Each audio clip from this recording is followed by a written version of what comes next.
สวัสดีค่ะเพื่อนทุกคน ฉันชื่อปวีณาอายุ61ปีแล้วนะคะ เป็นเกษตรกรทำสวนผลไม้ที่ชุมพร สวนของฉันเต็มไปด้วยมะม่วง ทุเรียน มังคุด และผลไม้สารพัด แต่บอกเลยว่าชีวิตไม่ได้หวานฉ่ำเหมือนมังคุดสุกทุกวันหรอกค่ะ ตื่นเช้ามาก็ต้องลุยสวน เก็บผลไม้จนเหงื่อท่วม แถมบางวันเจอนกมาจิกมะม่วงจนอยากจะตั้งป้ายไล่วันนี้ฉันอยากชวนทุกคนมาฟังเรื่องราวที่เปลี่ยนชีวิตฉันจากที่เคยรู้สึกเหมือนแบกโลกทั้งใบไว้บนบ่ากลายเป็นคนที่ตื่นมาพร้อมรอยยิ้มและหัวใจเบิกบานด้วยหนังสือสุดพิเศษชื่อ The Seven Spiritual Law of Success เขียนโดยดร.ดีแพค โชปรา และจัดพิมพ์โดย Newer Library and Number Lane Publishing ตอนแรกที่ลูกสาวยื่นหนังสือเล่มนี้ให้ฉันมองปกแล้วคิดในใจว่าอะไรเนี่ยชื่อยาวเหมือนสูตรยาน้ำสมุนไพรขำจนน้ำตาเล็ดเลยค่ะฉันถึงกับแซวลูกว่าแม่จะอ่านทันก่อนมะม่วงออกผลรอบหน้าหรือเปล่าเนี่ยแต่พอเปิดอ่านเท่านั้นแหละเหมือนมีแสงวูบวาบสว่างจ้าในหัวใจเลยค่ะก่อนหน้านั้นชีวิตฉันเหมือนรถมอเตอร์ไซค์เก่าที่สตาร์ทไม่ติดปัญหามันรุมเร้าเหมือนฝนตกในหน้าฝนฉันเหนื่อยกับการตื่นเช้ามาทำงานในสวนเก็บผลไม้จนหลังแทบหักต้องต่อราคากับพ่อค้าที่ตลาดจนปวดหัวแถมยังกังวลว่าเงินจะพอจ่ายค่าน้ำค่าไฟไหมฝนจะตกให้ต้นไม้โตดีหรือเปล่าผลไม้จะขายได้ราคาดีหรือไม่บางวันเห็นรถเก๋งจากเมืองขับผ่านสวนฉันแอบคิดว่าเขาคงใช้ชีวิตสบายไม่ต้องตื่นมาลุยโคลนเหมือนฉันเพื่อนบางคนอาจเคยรู้สึกแบบฉันบ้างว่าชีวิตมันเหมือนวนอยู่ในวงกลมทำอะไรก็ไม่เห็นแสงสว่างที่ปลายทางวันนี้ฉันเลยอยากเล่าให้ฟังว่า4 กฎแรกจาก The Seven Spiritual Laws of Success ช่วยให้ฉันหลุดจากความเครียดกลายเป็นคนที่มีพลังใจเต็มเปี่ยมได้ยังไงถ้าเพื่อนสนุกกับเรื่องที่ฉันเล่าและอยากให้ฉันแชร์ต่อ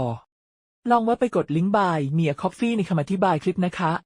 เหมือนชวนฉันจิบกาแฟสักแก้วเพื่อเล่าเรื่องดีๆต่อไปและถ้าเรื่องนี้โดนใจอย่าลืมกดไลค์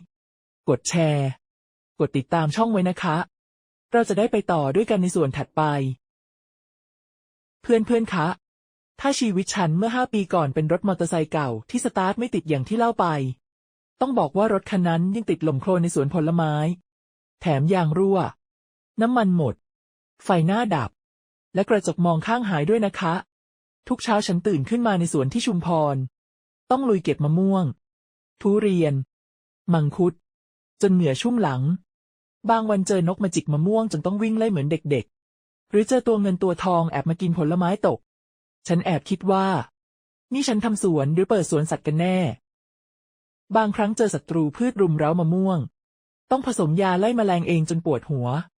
วันไหนเครื่องตัดหญ้าดันเสียต้องนั่งซ่อมจนมือเปื้อนน้ำมันหรือเจอฝนตกหนักจนสวนแฉะ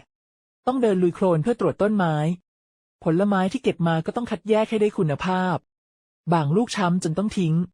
ใจหายทุกครั้งกลับบ้านก็ไม่ล้าจนอยากล้มตัวนอนหน้าต้นมะม่วงเลยแต่ที่หนักกว่าความเหนื่อยกายคือใจฉันมันเหมือนมีเมฆครึ้มลอยอยู่ฉันกังวลไม่หยุดฝนจะตกให้ต้นไม้โตดีหรือเปล่าผลไม้จะขายได้ราคาดีไหมเงินจะพอจ่ายหนี้ที่ค้างไว้นานจนเริ่มลืมหรือไม่บางวันต้องตื่นตี 3ขนผลไม้ไปสู้ที่ตลาดท้องถิ่นที่อยู่ไกลจากบ้านชั่วโมงกว่าขับรถกระบะเก่าๆที่เครื่องสั่นเหมือนจะพังไปถึงก็เจอพ่อค้าต่อราคาจนแทบร้องไห้ครั้งหนึ่งพ่อค้าคนหนึ่งบอกว่ามะม่วงป้าดูไม่ค่อยหวานเอาราคานี้ไหมฉันโมโหจนอยากโยนมะม่วงใส่ลังเขาแต่ต้องยิ้มฝืนๆเหมือนนักแสดงที่เล่นละครชีวิตเพราะถ้าไม่ขายเงินจะไม่พอซื้อปุ๋ยหรือจ่ายค่าเรียนหลานฉันฝันอยากให้หลานได้เรียนสูงมีอนาคตดีๆแต่นี่ที่ค้างไว้ทำให้รู้สึกผิดกลัวว่าเขาจะต้องเหนื่อยเหมือนฉันบางวันฉันนั่งคิดวนไปวนมาทำไมชีวิตมันเหนื่อยขนาดนี้ทำไมคนอื่นดูมีความสุขฉันเหมือนนักรบในสวนที่แพ้ทุกศึกแต่ใจกลับแพ้ให้ความกังวลเพื่อนบ้านอย่างป้าแดงสวนเขาเล็กกว่าฉันแต่เขายิ้มเหมือนไม่มีอะไรหนักใจฉันแอบอิจฉาคิดว่าเขาคงรู้วิธีอะไรที่ฉันไม่รู้บางครั้งเห็นรถยนต์จากเมืองขับผ่านสวนฉันคิดว่าคนเมืองคงไม่ต้องตื่นมาสู้โคลนหรือพ่อค้าชีวิตเขาคงสบายกว่าฉันเยอะที่แย่สุดคือฉันรู้สึกว่าชีวิตมันไม่มีอะไรนอกจากงาน ฉันเคยฝันถึงรถกระบะคันใหม่ขยายสวนหรือสร้างอนาคตให้ครอบครัวแต่ยิ่งคิดหนี้ที่เพิ่มขึ้นก็ทำให้นอนไม่หลับบางคืนอ่อนเพลียจนต้องนั่งพักนานๆฉันกังวลถึงลูกสาวที่ทำงานในเมืองกลัวเขาจะเหนื่อยเหมือนฉันอยากส่งผลไม้ดีๆไปให้แต่บางครั้งผลไม้ก็ไม่พอขายบางวันฝนไม่ตกต้นไม้เริ่มเหี่ยวฉันรู้สึกเหมือนใจเหี่ยวตามบางคืนนั่งมองต้นทุเรียนหน้าบ้านฉันถามตัวเองว่าปวีณาเธอเกิดมาเพื่อเก็บผลไม้ทั้งชีวิตหรือชีวิตมันมีแค่นี้จริงฉันถึงขั้นนั่งคุยกับต้นมะม่วงแบบว่าแกช่วยบอกหน่อยสิ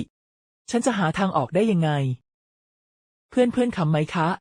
แต่ตอนนั้นฉันเครียดจนรู้สึกโดดเดี่ยวเหมือนสูญเสียเป้าหมายในชีวิตเพื่อนๆเคยรู้สึกแบบนี้ไหมคะเหมือนชีวิตขาดอะไรไป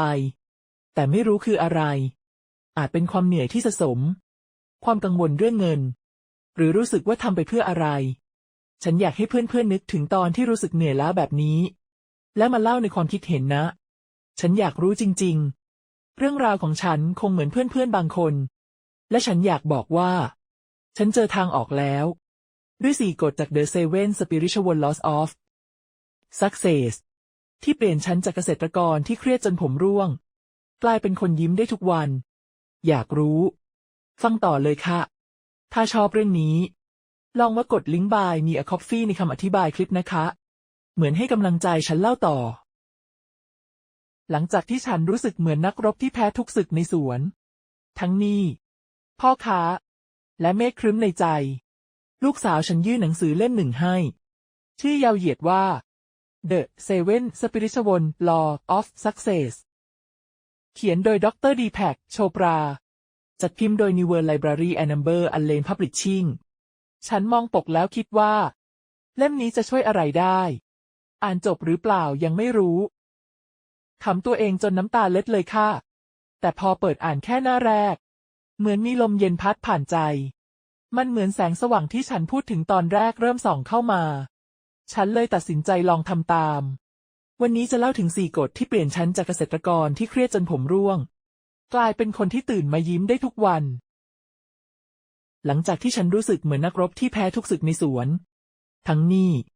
พ่อค้าและเมฆครึ้มในใจลูกสาวฉันยื่นหนังสือเล่มหนึ่งให้ชื่อยาวเหยียดว่า The Seven Spiritual Laws of Success เขียนโดยดร.ดีแพค โชปราจัดพิมพ์โดย New World Library and Amber Allen Publishing ฉันมองปกแล้วคิดว่าเล่มนี้จะช่วยอะไรได้อ่านจบหรือเปล่ายังไม่รู้คำตัวเองจนน้ำตาเล็ดเลยค่ะแต่พอเปิดอ่านแค่หน้าแรกเหมือนมีลมเย็นพัดผ่านใจมันเหมือนแสงสว่างที่ฉันพูดถึงตอนแรกเริ่มส่องเข้ามาฉันเลยตัดสินใจลองทำตามวันนี้จะเล่าถึง2 กฎแรกจาก4 กฎที่เปลี่ยนฉันจากเกษตรกรที่เครียดจนผมร่วงกลายเป็นคนที่ตื่นมายิ้มได้ทุกวันกฎข้อที่2 กฎแห่งการให้กฎนี้บอกว่าถ้าอยากได้อะไรต้องเริ่มจากให้ก่อนฉันคิดในใจว่าให้อะไรได้ละมะม่วงก็แทบไม่พอขายแต่ฉันลองเริ่มจากเล็กๆวันหนึ่งมีมังคุดเหลือสักกิโลฉันเอาไปให้ลุงสมานที่อยู่ท้ายหมู่บ้านลุงยิ้มจนหน้าบานวันต่อมาลุงเอามะพร้าวน้ำหอมมาให้ฉันดื่มเย็นชื่นใจจนลืมร้อนฉันเลยลองให้ต่อแจกมะม่วงให้แม่ค้าขายของชำในตลาดปรากฏว่าเขานำมะม่วงไปวางหน้าร้านลูกค้าชมว่าอร่อย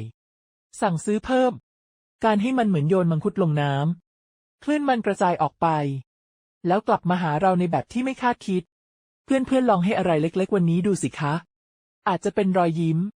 คำขอบคุณหรือของเล็กๆน้อยๆแล้วมาเล่าในความคิดเห็นว่ามันเปลี่ยนอะไรในใจคุณบ้าง